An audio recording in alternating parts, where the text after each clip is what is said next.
What do you think about Tate, by the way? You brought that up. Absolutely love him. Yeah. I absolutely. Bro, I just don't know about all the. Of course, like people know, oh, you in support of sex trafficking. I don't know if he did that or not, but I also don't think so personally. But also, I don't want people to be like, oh, you're believing like all the things. I'm obviously still no matter how much I like someone, I'm always open to both sides. I'm not an idiot. I'm not fucking like a Democrat or a fucking Republican where it's just one side or the other. No. I do not think that way. That entire thinking is wrong. There needs to be an independent party, but they'll never do that for control, obviously.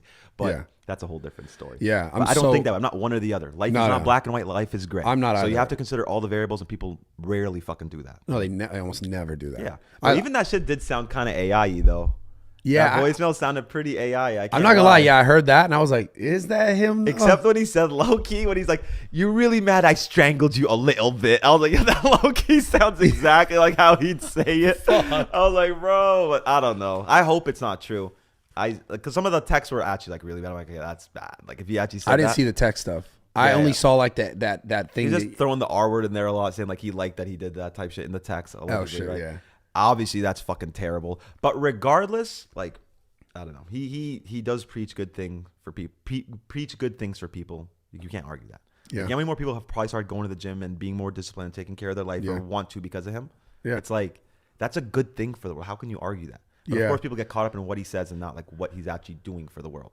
Like, how much do you think the actual like misogynist rate has gone up in the world since Tate? Like true misogynists, not like trolls, not people that are just saying it as a joke. Because I call my girlfriend my property all the time as a joke. But like, I'm not seriously misogynistic. I just like. It's a humor, right?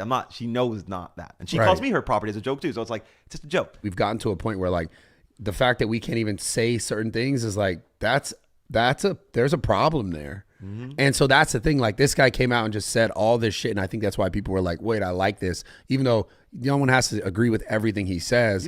He just started saying shit that everyone was like, oh shit, I've thought about that though too, and someone's actually saying it now. I forget what podcast it was. One guy said, he was like, I don't like Andrew Tate at all, but what he says is very factual a lot of times, and he just goes over that, and that's like a very fair way to think about things. Like you can still not like somebody, but then agree with things that they've done, right? You can still be like, oh no, I like this, but I absolutely kind of hate the overall vibe and like what he preaches and this that. I don't like that he flexes the cars and the money and stuff like that, and teaches people that money matters, and that's your.